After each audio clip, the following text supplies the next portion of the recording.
Hey, this is Steve in Dallas, Texas. It's Saturday morning, my friend, and you are listening to Light Talk. Hey, this is Stan in Gainesville, and this really uptight group of friends are going to discuss curtain calls, integrating lighting and video, and what are your coolest projects ever, all on Light Talk. And this is Ellen on the tropical island of St. Bart's, and this is Light Talk. And this is David, coming to you from the beautiful Belmont Shore neighborhood of Long Beach, California. Back from Miami, Florida, the sun and fun capital of the world. And if you haven't heard so far, or you've heard it, or you don't even understand it, welcome to Light Talk, and we are... He didn't even come see me. I was just an hour up the road. No, you're more than an hour. You're like 4 or 5 hours. No, I was down... I was in Port St. Lucie all weekend. That was in tradition. Why didn't you come down and see me? You did. I didn't get invited. Well, I had other things to do. I was hanging out with the VIPs. What can I tell you? I missed the memo. All I can tell you is you are listening to Light Talk, and we are the Lumen Brothers. And sister. Thank you, Ellen. Yes, we are. Welcome, everyone, to episode 369. And do you know what 369 means? Don't tell me. Okay, we're one from 370. Welcome, everyone, to episode 369. And before we get started today, I have a beef. I've got a real beef. Where is it? Well, I mean, okay, as everyone knows, I just opened the show. You missed my joke. Where's the beef? You didn't get Where's the beef? We got it. Where's the beef? Okay. Did you get it? No, we got it. Never mind. Ding. So it's in Belmont Shores. Yes, it's in Belmont Shores. Now, last week, as most people know, I opened 2 shows here in LA, and then Lori and I got on an airplane and took a red eye to Miami because we had this amazing, amazing reunion of my undergraduate class at those things are scary. Oh no, this is the most awesome thing. I must tell you, it was so wonderful. At the University of Miami, the Ring Theater, a lot of these people are very famous people who came back and who I was friends with when I was a teenager. It was awesome. It was great. It was just so beautiful. We had panels. We talked to the students there, and I must tell you that university, the University of Miami, is so gorgeous right now. But I don't know if you guys heard about this, but they just raised the tuition to the University of Miami. Guess how much it costs to go to the University of Miami now? 50 cents. Seriously. $13,000. Nah, try $93,000 a year.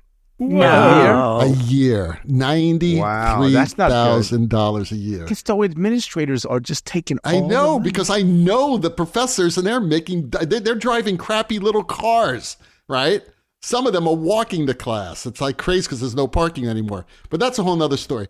So I do the show. I was really busy for like 3 weeks, and that show turned out to be great, and I'm really excited about it. And by the way, while we're at it, I just want to thank our friend, Philip Powers. Remember, we had him on the show. Yep. His company's called LunaLUX, and they helped create this theater out of this old rehearsal studio, and it was magic. A trussing with fixtures, with laser projectors, and his crew came. And I must say, I'm going to do a shout out to Richard, Colin, and one of my favorite assistants, Kelsey Araji, who assisted me on the show. She actually served more as an associate, and she is one of the best assistants I've ever had. And she's now working for LunaLUX. So he's sort of like gotten all these great people together, and we put on the show and all that. And then we fly to Miami, and we have 3 days of total fun and incredible stuff. And then I get back to town on Sunday night, and guess what I read from livedesignonline.com? I read that Phish performed at the Sphere for 4 nights, and now they're gone. Yep. I didn't even know they were going to be there. Yep. I wanted to see them. I want to see Chris Kuroda in the Sphere, and they're gone. They'll be back. I have a feeling they'll be back. I can't believe it. The images look amazing. Yeah, the images look amazing. And Chris worked closely with the people from Moment Factory and Abby Rosen-Holmes to create those shows. Each show was different. There were 4 different shows. If you go back to livedesignonline.com, you can see images from at least 3 of the 4 nights and some video. Unbelievable. And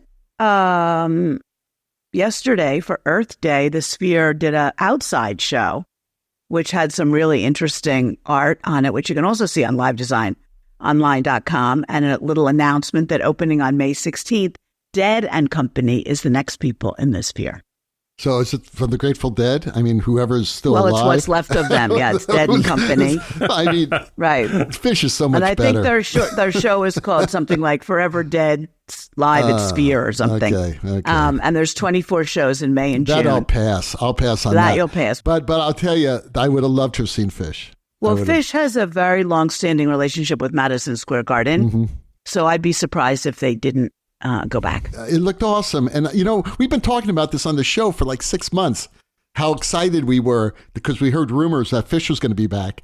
But we didn't know this. It just happened and then left. And I wonder how fast those tickets sold out. I bet they sold out like instantly. I really do. Because they're fanatics that follow Phish around. So I have no doubt. Yeah, okay, so that's my beef, and I'm very upset. Well, if I hear that they're coming back, I'll certainly let you know. Please do. Someone needs to let us know, I'm not blaming you, Ellen. I'm not blaming you. I was just, you were just doing your job. You were reporting on it. It looked awesome. You did a great job. I'm just saying, how did this happen? How can I be so out of touch? But you were away. Yeah, but only for a week, I mean, it was crazy. I didn't even know they were coming. Ay, Kavalt. Well, would you have skipped your reunion to go to it? No, I wouldn't have. I couldn't skip my opening and stuff I couldn't, I was in tech rehearsals and stuff. Right. I couldn't have seen it. It's so sad. All right. So you guys have any beefs? Because that's my beef. No beefs. Okay. I'm glad everybody's happy. I'm a happy man. You is happy. All right. Let's get started. Who has the first question today? Ellen? I do.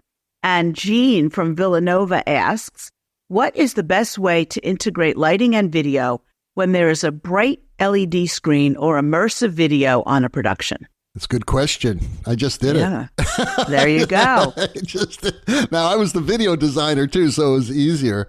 But it's an interesting way of approaching it because there are a lot of things you have to consider.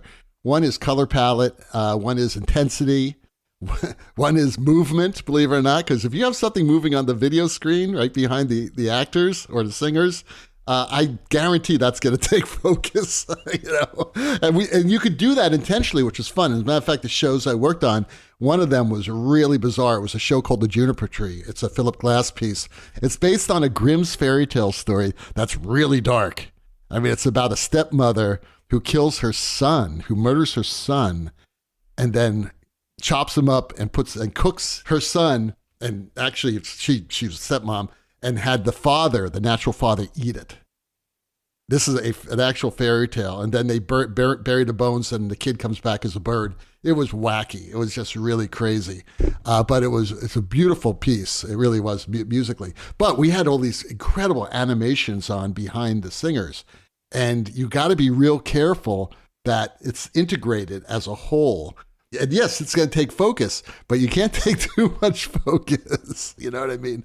So yeah, that's one way of the one consideration. And matching color palettes. One thing I always like to do is I always like to pull in from backlight from the video and augment that with a circuit of backlight or contrast it.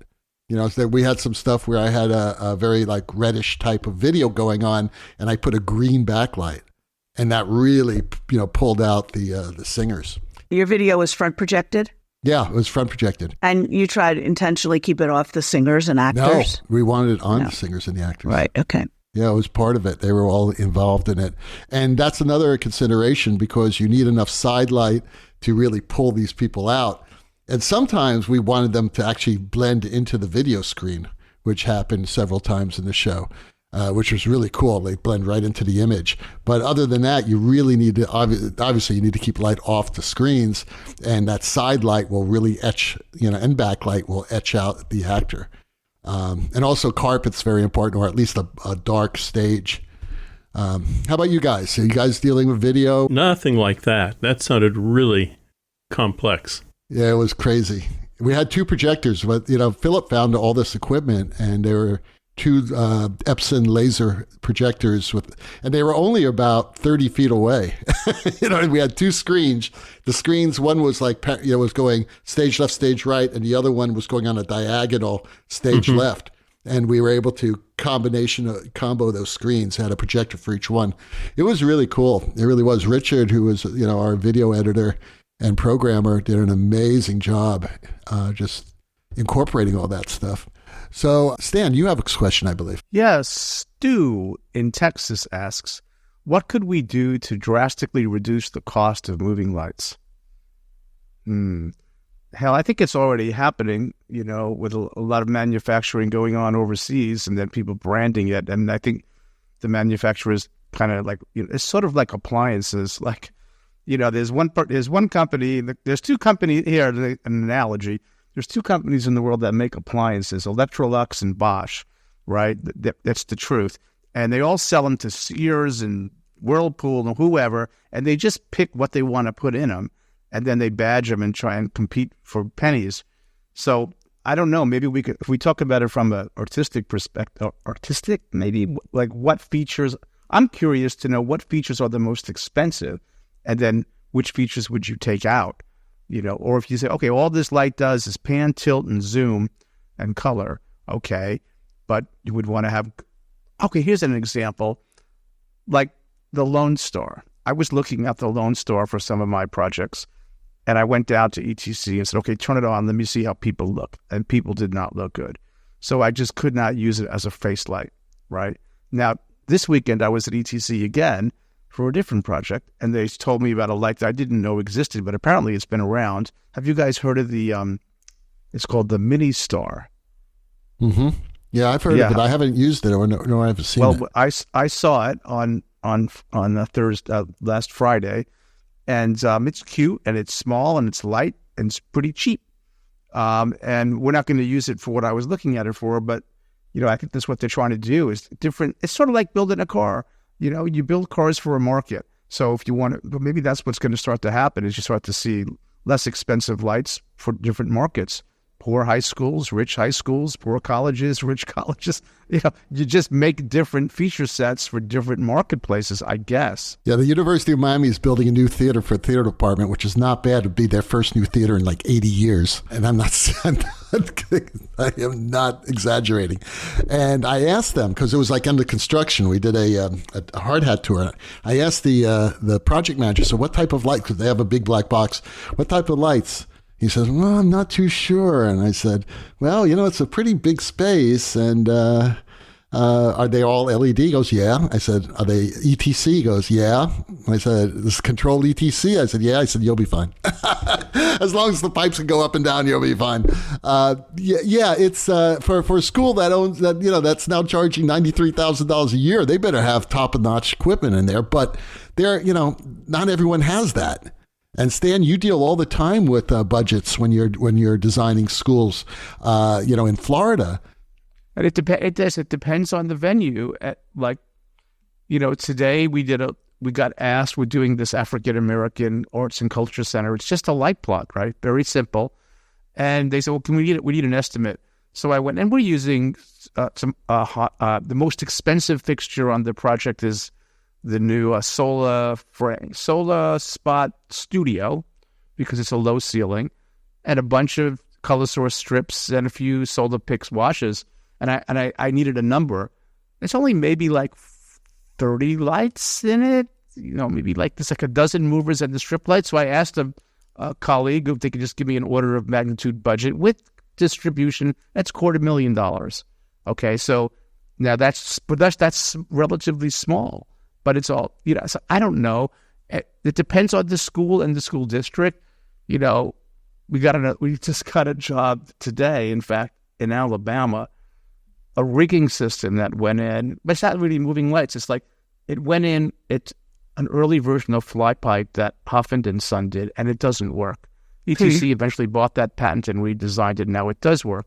So this school, I don't know if it has a lot of money. It's like, what's the big city in Alabama? Birmingham. Birmingham. That's where Mobile. It is. That's not Mobile. But anyway, point being, I think it's like, from the moving light question, it's the feature set. What do you guys think are the most? I guess it's the light engine and shutters, but I don't know.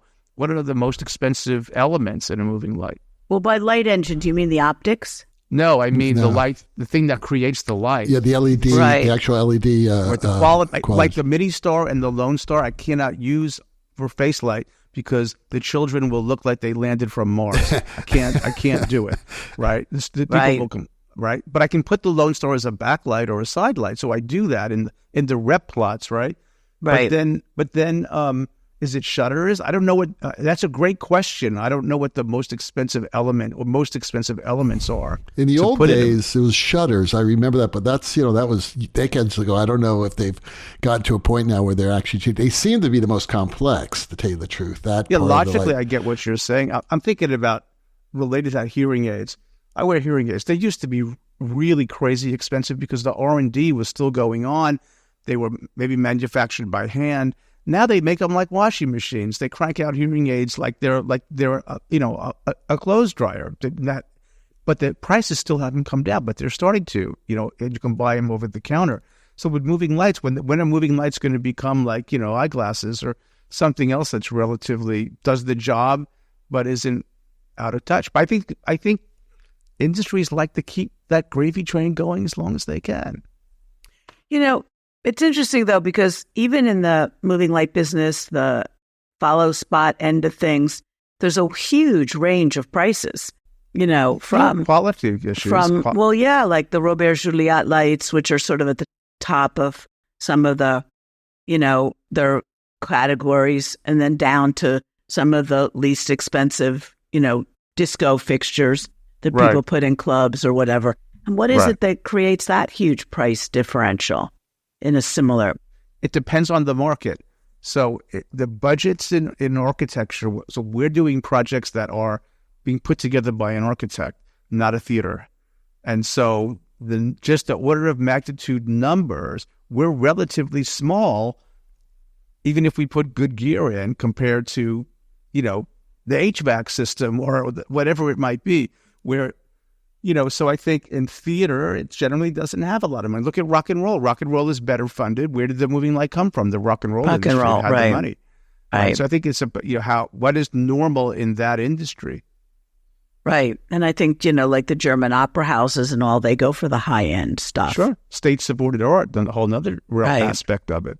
But maybe Steve knows. Steve, what's the most expensive elements of a mover? What I think is, when I look at the Mini Star and the whole kind of genre of lights in those range, they're all about $4,000 street price. So the question is, what is affordable? How do you take that light and let's say cut it down to $1,500? Then I think you have to be really careful about what features do you really need. And getting back to this, who are you making it for? If I'm making it for a theater company, do I really need an animation wheel on board? If I'm making it for a theater company, do I really have to have shutters that can completely wipe from one direction the whole aperture? Do I need a sophisticated color making system? Maybe we start looking back at this idea of a couple color wheels in there, couple wheels that can produce, those colors, plus another maybe 20 that they can produce by combining. It's all about what do you really need and what are you willing to give up.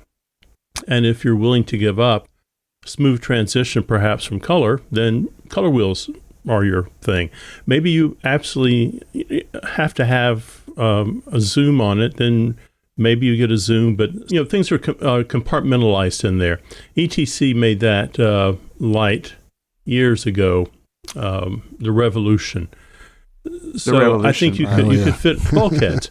I think they made 3 or 4 bulkheads, but you could only fit 2 bulkheads in it at a time. So did you need shutters and gobos? You put in those 2 bulkheads. Did you need zoom and color? Then you put those bulkheads in. So you mean like it's factory customizable? You could do it in the theater. You could just take something out and put it in. And it was not a really successful thing, that light. It was a terrible light. Good idea, bad execution. But that's also 30 years ago. Technology has changed a lot since then. Right. Things have gotten smaller and better, and the Chinese are involved in this. So, I think there's ways around it. Again, the question is, you've talked about this, David, and you've talked about the Viper. Is the Viper the bestest light ever made right now? No. Well, there's a new one out. They just came out with a brand new one. Yeah, there's a new one. But is it good enough? And if it's good enough, then you have to look at that. And if you say whatever is you're cutting from your light, I just saw a bunch of Vipers go into a space, older Vipers, and the client said they're good enough. They're good enough, and I'm happy with that, and I'm getting them for 50 cents on the dollar of a comparable new light. So I don't need those features. I don't need all this. And it's not that these lights were trash, but they were definitely moving toward the world of vintage, but they worked really well, and they did exactly what the client needed. And so why not? But the question is, can you get that light down to $1,000, $1,500? And that's going to take some real, some hard choices. I mean, you're not going to get an LED engine in that world right now. That's not going to happen. I don't know that size is terribly important when you're entering into that market. I think you don't want something the size of a refrigerator, but I also don't think size is always about Broadway and cruise ships and touring and rock and roll. That's not what an inexpensive light would be made for. Wouldn't it be great if you could just pick from a menu of options and say, I like this manufacturer, and here's the list of features, and you have checkboxes, and you go, I need this, Iris, I don't want, and click, click, click, click, click, and it goes to the factory, and I want 50, 20 of them or whatever, and boom, it's priced accordingly. Alacart Moving Light. The Alacart Moving Light. I'm sure they thought about that. It's probably not sure economically it has been. feasible. The Revolution is an example of that, right? Yeah, but they were talking about. Anyway, I wanted to bring up a point because I want to get back on the discussion here. Is what features do you really need? I just did these shows, right? And I used 3 different Chauvet lights. One was the Force 5, which is it's a little larger than the Lodestar. I think it's a better light personally. It's got a much better color. And that was my face light. It had shutters, had all that stuff. It had all the bells and whistles, double gobo wheels, prisms, stuff like that. Another one was just some Chauvet LED Licos, which were great. And then I had these Chauvet R1 wash lights. They were like smaller, very small lights, that they were like pin spots, it looked like. And I had about 30 of these hanging around the front. And they were relatively inexpensive, very inexpensive lights. And then I had some Rogues, which are larger wash lights, okay? Guess what light I used the most in this show? And I would never have believed it. Those little pin spots that were running around, those little R1s. I couldn't believe it. They were the most useful light. They had the best color rendition for faces. And, it's like, well, this is going to work fine. The shutters that I used on, for the larger Chauvet lights, I used them on like 2 or 3 cues, and that was it. I didn't really need shutters. I just had them by the screens so I can cut off the screens, but there was 1 or 2 shutter effects other than that, and that was it. So what do you really need? And this was a very, very expansive lighting design. There were about 200-300 cues. And going with video and all that other stuff. But sometimes you just need something simple. And it just depends on the project. So I'm sure those lights, I don't know exactly how much they cost, but I know they were the cheapest lights I used. That's for damn sure. So whatever we need. Lenora from Portugal asks, a few weeks ago, you guys were talking about writing pre-show cues. So my question is, what are your techniques for writing curtain call cues? Well, Lenora, if you listen, we actually did talk a little bit about curtain call, but I think this is a pretty damn good question. I don't believe, like I said a few weeks ago, I don't believe you just bring up everything to full, and the actors and singers walk out and they bow and all that stuff. And I think that you really need to keep things looking good. And that doesn't mean pumping everything to full and having lights splashing everywhere. You don't want to do that. So my technique is to treat curtain calls as you would with any other cue in the show, that you are still building an atmosphere. But it needs to be bright enough to see everyone and to have that acknowledgement. That's basically the technique. And it depends on the director too. Sometimes directors, I'll just bring up the lights. Well, even if the director says that, I'll bring them up tastefully and design the curtain call cue and then have it fade into a post-set cue or something like that. You always want to keep everything looking great. If the lights are too bright, you're going to wash out the costumes and then the actors aren't going to look good. So you really need to be careful about that. How about you, Steve? How do you deal with curtain calls? Same thing. You have to stay in the world of the show. And it always kind of blows my mind that someone sits there and works really hard to produce a show, and then the curtain call is just maybe not everything at full, but it looks like, the janitor came in and turned the work lights on, and things are flat and washed out, and there's light in the orchestra pit. And I don't understand. You put all of this work and effort and time in, and then you just kind of kiss off the curtain call. I mean, if you're really lazy, you could go back to your show and find a bright cue. Happy look and bring that in. So at least it has something to do with the show you're working on. Also, absolutely. I think the thing about curtain call too is they're kind of layers of light from upstage to downstage. How are people making? How are the stars coming in and progressing downstage? Where are they going off to? The supers are back there for a reason, and maybe they get to walk down to where the light is. But I think curtain calls have to be designed just like you do a preset or a scene change or things that seem like they're mundane cues. They're not. Is there a difference if there's an actual curtain coming in and out or not? Oh, yeah. Because usually what happens if a curtain comes in, let's say you go to a blackout, curtain comes in, boom, then you bring up a preset behind it, which is basically your curtain call cue without the front light. All right. I usually write the curtain call cue with the curtain out. And then for the preset, I just take all the front light out. And then when the curtain goes up, when the curtain hits about 1/3, I have them call the front light cue coming up because you don't want light spilling onto the curtain as it's coming up. No, sometimes the curtain goes up a couple times because they're still applauding wildly for your... And you just go back and forth. The stage manager will just back up a cue, go forward, back up a cue, go forward. That's really, really important because you don't want to see light on that curtain. Stan, how about you? Well, that last thing, I was wondering if I was going to have anything to add, and then Ellen did it, right? She brought up the curtain itself. And so I'll just reiterate, that's how I was taught. Most of the shows I worked on, there was an actual curtain that would come down, and you would do exactly what David said. You have a cue that's, actually they called it, they had a term for it in New York. It was like the ride up, ride down. There was like riding the curtain, essentially. And so you would ride the lights up when the curtain came up, and then you would ride them down, avoiding hitting the curtain, like you said, David, and keeping everything upstage of the curtain line would be lit. So I don't really have much to add to that, but damn, that was what I was going to add. But there was one little thing I could add, maybe that you haven't touched on, which was on the stage management side. And I try to teach my students this, my former students this, when you're doing that, you need sort of like an intuition about when the applause, even if you're running the curtain up and down, your flyman or your automated rigging is doing its thing, you're doing what David described, when does the audience's energy peak?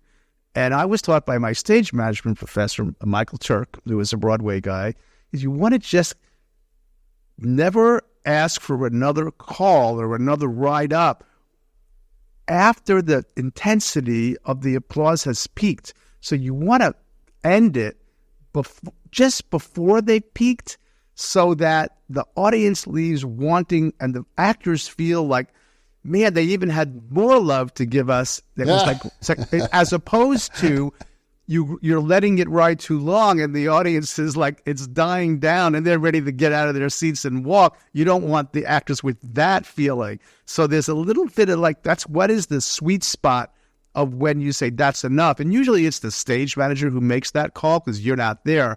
But that's the direction that I would give is like, just don't let the actors standing there where the energy is starting to trail off. That would be bad for the actors. Yeah, don't jump the shark. So I did have one last thing to stick on. You guys nailed it. What about those curtain calls like a classical ballet where they open the curtain, the ones with the... the page curtain. They page the curtain, right. Sure. And the roses come out. They roses do this in opera, in classical opera too, Yeah. in some of the traditional shows. You have a separate circuit of bow light that is cut, and I always cut it like probably at 8 feet, right? There's a cut line that's a soft cut line. You want it soft, but you want to pull it out far enough because some divas love to work it. They work it, man. They go all the way across and they start kissing, to the orchestra out there, and they're out there doing their thing. And again, you got to make them look good. And sometimes if they're standing just in front of a red curtain and you just have front light on them, may not be great. So you may, if you have if you have like a pit boom or something like that, it's nice to be able to like cut across just for bows. I mean, that's the only time I use those lights. You use a follow spot for those bow lights? No, well, it depends if you're using follow spots in the show, and it also depends on the show. You're still designing it. You're right. So like Steve said, it has to be designed. Right. Yeah, it's got to be designed. But you got to make them look good. And, you were talking earlier, Ellen, I believe, about, that curtain call look, when they come up and, we don't want to, just completely wipe them out. Do you know who you really piss off if you do that? If you like blasting, you're going to piss off the scenic designer. Because then all of a sudden you're going to see all the faults in the scenery. You know what I mean? And that will really piss them off. You want to make it look good. Absolutely. You are listening to Light Talk with the Lumen Brothers. And sister. That's me. And that's right. Today, Light Talk is sponsored by the Snoot Group with the legal team of Sparks, Burnout, and Chase. We don't let anyone f*** with us, and we won't let anyone f*** with you. If anybody's trying to give you crap, your stagehand, your stage manager, your producers, your directors, your deadbeat clients, just give us a call. 1-888-FUCK-OFF. That's 1-888-FUCKOFF. We'll take care of it. And now, back to Light Talk.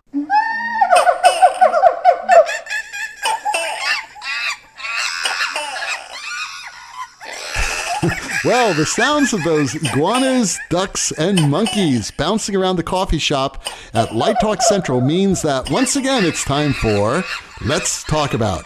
And today's Let's Talk About is all about our coolest projects.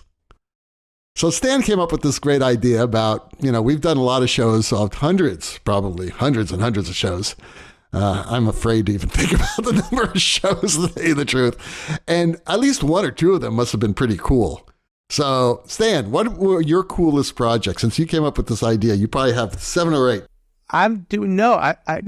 What made me think of it is, or that idea is that, now everybody knows that I'm ending my teaching career. And I've sort of sublimated, maybe less so than you guys, I've had to subordinate my artistic muse and really help other people for the last 30 years, even though I've certainly done shows. But now I feel like I can be an artist again. And I was kind of wondering what's going to happen. And then as it turns out, I think I'm doing the coolest project I've ever done in my life now.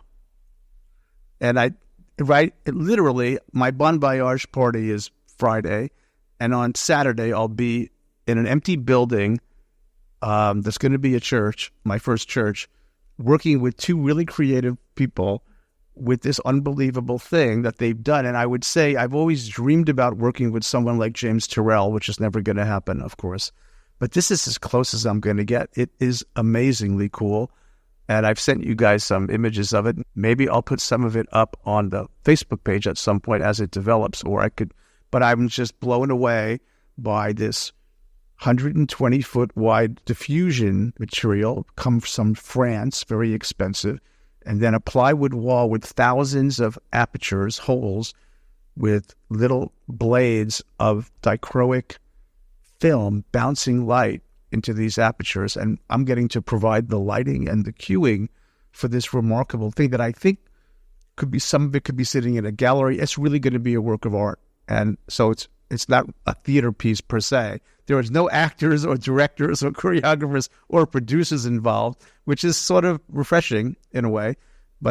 So I'm really amazed that I've gotten this opportunity. So it's pretty darn cool for me, and maybe the coolest thing I've ever done. Probably is the coolest thing I've ever done. Who's the artist? It's not an artist. It's the Hall Darling Studio out of Sarasota. Wow. They're architects, and they got this project 5 years ago, and they've been developing the methodology for this on and off for 5 years.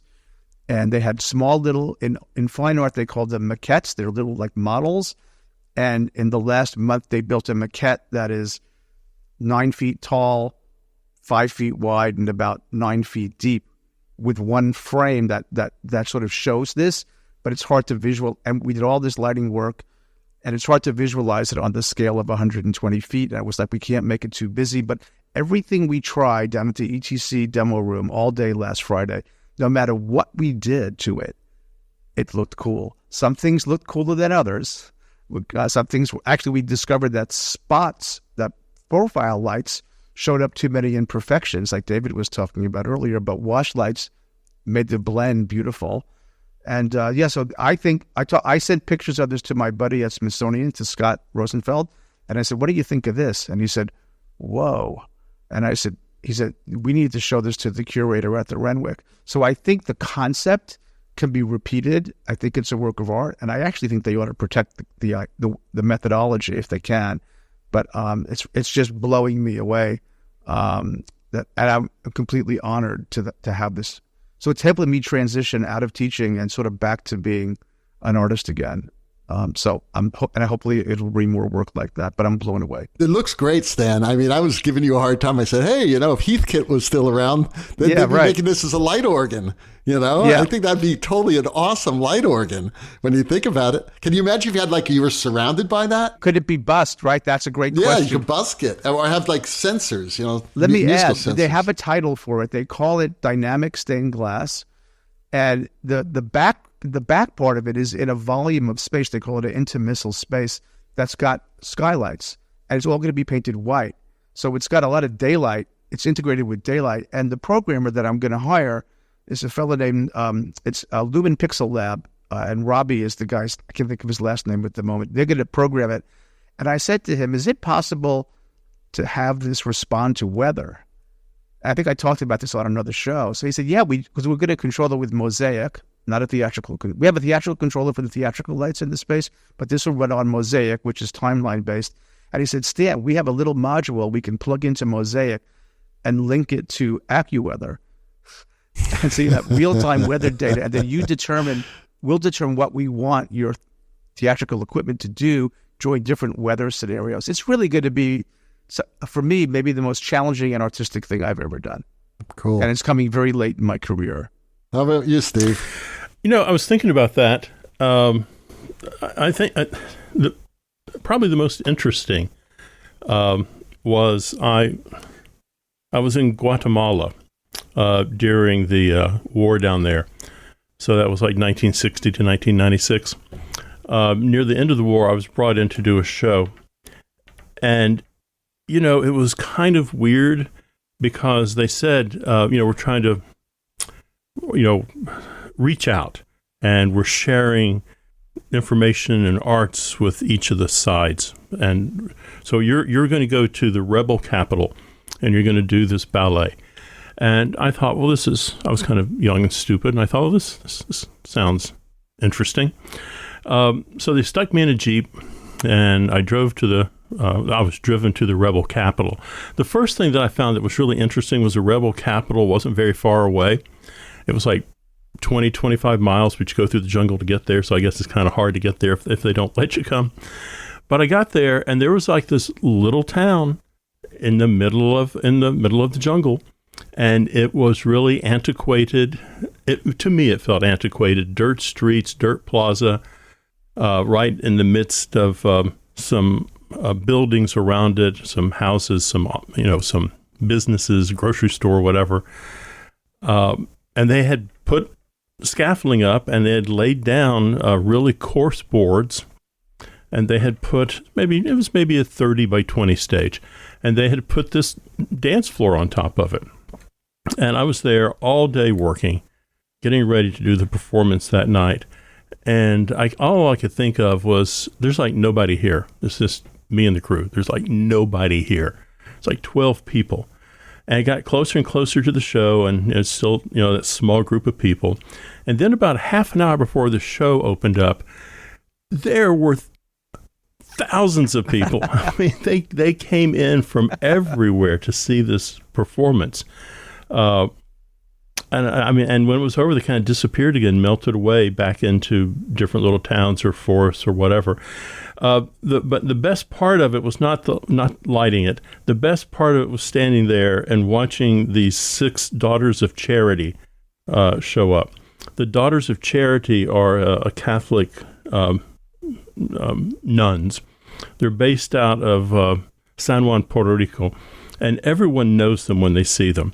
There used to be a television show with Sally Field called The Flying Nun, and the Daughters of Charity have this really stiff, starched cornet that they wear. I mean, it's so recognizable. You see them coming, and I always thought they kind of looked like ducks lined up, just walking in one behind each other to see the ballet. And they stood there. Then ballet was over. Then they left.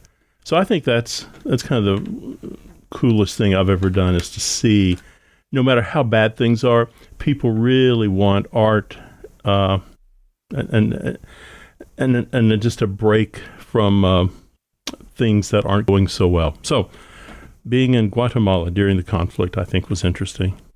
What about you, David? Wow, that's amazing. Well, I want to defer to Ellen because you work on so many different types of productions. I mean, really. There must have been one that stands out, whether it be a meeting or a convention or a workshop that you organized. There must be something. Well, I have to say that there have been occasions at LDI where we even surprised ourselves. One year in Reno, Nevada, we had some people from Universal Studios wanted to do an outdoor pyro demo.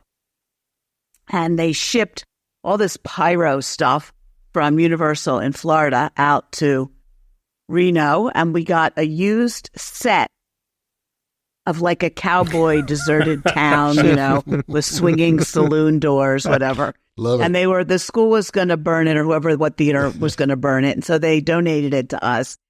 And we bought a car for $100 at some real junker lot. And the pyro guys drilled holes in the side of the car in a couple different places. And you fill it with the gunpowder or whatever it is, and then you paint it over again. So when you look at the car, it looks innocuous enough, but it isn't. And then we had this shoot-'em-up cowboy and Indian thing where the big tanks of pyro, whatever it was, behind the windows shot out huge flames before the set started to, crinkle and burn a little bit. And then when they started shooting the cars and they would hit a spot where the gunpowder was, there were these huge explosions as the car eventually exploded. And what they forgot to tell us, 2 things about exploding an old car. One is you should put plywood under the tires so it doesn't burn into the parking lot of the Reno Convention Center. And the other thing is that car did not have a new windshield. So the windshield smattered into about 5,000 small pieces. And it went in an arc from the car right over the heads of the people who were standing there. Oh, wow. And crashed to the ground behind us. And the firemen were like, oh, my God, they saw it happening. And they got out these huge hoses in case they had to divert but they didn't. So that was one of our most exciting projects at LDI. Wow. I do not think the current owners of the show would ever allow us to do anything like that again. For good but reason. we have had some really cool drone shows and laser shows outside of the convention center, which are really, really cool. Yeah, that's true. They are cool. The laser shows. And the drones, didn't we have one recently, a laser and a drone company? We had drones last year. That was a pretty cool little project. Okay, David, coolest. The show I did last week, The Passion of Simone and the Juniper Tree, were pretty amazing. I thought it could be a total disaster, but it actually turned out to be a great, great experience, and I was very happy about that. But, when it comes to cool projects, it's hard to beat the Rusalka that Paul Curran, Kevin Knight, and I did in Norway. I did the lighting and the video for it, and Kevin did the set and the costumes for it, and Paul directed it. And we did it in this incredible facility at the Oslo Opera House Performing Arts Center. Unfortunately, we designed it in such a way that it could only be done in like a handful of theaters in the entire world that have the capabilities to do, the machinery in the theater to be able to do it. It was a very popular show. People came from all over the world to see it, and people wanted to do it, but they couldn't do it because the set was mammoth, and it would have to disappear into a giant elevator in like 7 seconds. And that theater has that? Yes. Wow, it has, it's amazing. It's unbelievable. Wow. Finally, one of the theaters that could mount it was the National Theater in Tokyo, and they wanted to do it. And we said, well, that's great. So I send them a tech rider, the whole bit. And I had like 12 projectors on the show. It was huge. Wow. It was this big show. It's huge. And there's this one section of Rusalka where she transforms from the mermaid into the young woman. It's about a minute and a half of music, and it took me like 7 hours to actually program it for like 1.5 minutes of music between everything. Anyway, oh my God, we had a lot of time. It was Scandinavia. We had a lot of time. So they wanted to do it. And I said, okay, this is what you need. These are the projectors you need. This is the controller you need. These are the lights you need. And they said, no, we got to use all our own stuff. And I said, no, everything's already queued. They should just plug it in and it'll work. And they said, no, we can't do that. We have to use all our stuff. So we have to reprogram everything. Wow. And then they said, and you've got 3 days to do the whole show. And I said, this just doesn't sound cool. I said, no, I'll tell you the cool part. I'm coming up to it. Yeah, okay. And I was doing another show in Europe, and I had the weekend off, and they said, we want to meet with you because we want to do the show. We want to convince you we can do the show. And I said, okay, let's do we didn't have Zoom back then. We have Skype or something like that. They said, no, we want to fly you in here. We want you in the room. We want to talk to you. I said, okay, but it's going to be $1,000 a day. That's my rate. And it's going to have to be, business class. They said, no problem. They gave me a ticket on Cathay Pacific, beautiful airplane. Fly me over there. I go into a room and I explained to them once again why we really need to have that. They need to rent all that equipment. And they said, we want to show you something. I said, okay. So they marched me into the theater and they had rebuilt the set. I mean, they basically built the set. Right. I'm looking at it and I said, wow, that's kind of cool. And this woman comes out dressed as Rusalka out to the spot where she does the transformation. And they basically they've shown me what they did to recreate the lighting. And it was like 90% there. I couldn't believe they did it without you. I said, they did it without me. I said, and with different equipment. It was good equipment. It was like old Clay Packy stuff. It was really good equipment, but they didn't use like they didn't use a hypnotizer, and I used the hypnotizer. They used something else, and they recreated all the video. They did everything, and I just turned to them and I said, "How did you do this?" And you know what they said? We watched the video. Impressive. And I said, "You're right. You can do it." And sure enough, they recreated 90% of that show. I just came in and just cleaned it up. Wow. It was unbelievable. That's cool. I couldn't believe it. That's cool. And that was really, really cool. That's because cool. I had never worked with Japanese technicians before until that time. And I am now convinced they could do absolutely anything. Absolutely anything. Because it's never like, well, no, we don't have the right equipment. They will figure it out. Imitation. They're really good at imitation. It's amazing. Yeah. And also creativity. Sure. Because there's a lot, you got to be creative to like make this projector do what this other projector did, I mean, maybe it's a color shift or something like that, or maybe it's a frame rate situation. I don't know. Engineering. But yeah, they were just amazing. So that's good. That was my story. Okay. Well, what a good show today. Hey, it's good to be back here instead of, dodging palmetto bugs in Miami. Let me tell you, it was a lot of fun, but it's great to see you guys again. Well, the rocking sounds of the Luminoids tell us that once again, you've spent another morning listening to Light Talk. You can hear our show on just about every podcast site out there. Check out our website at lighttalk.org and be sure to follow us on Facebook and subscribe to our podcast.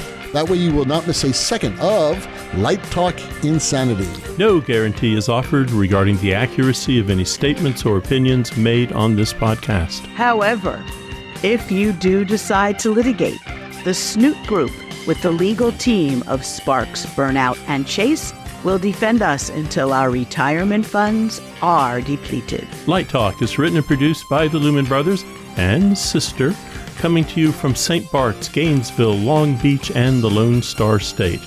And be sure to join us next week when we talk about more lighting shenanigans and serve you more of our casserole of nonsense. Light Talk, broadcasting cool but questionable Lumen knowledge and humor around the world. See you next Saturday morning. Bye-bye from Light Talk. Bye-bye.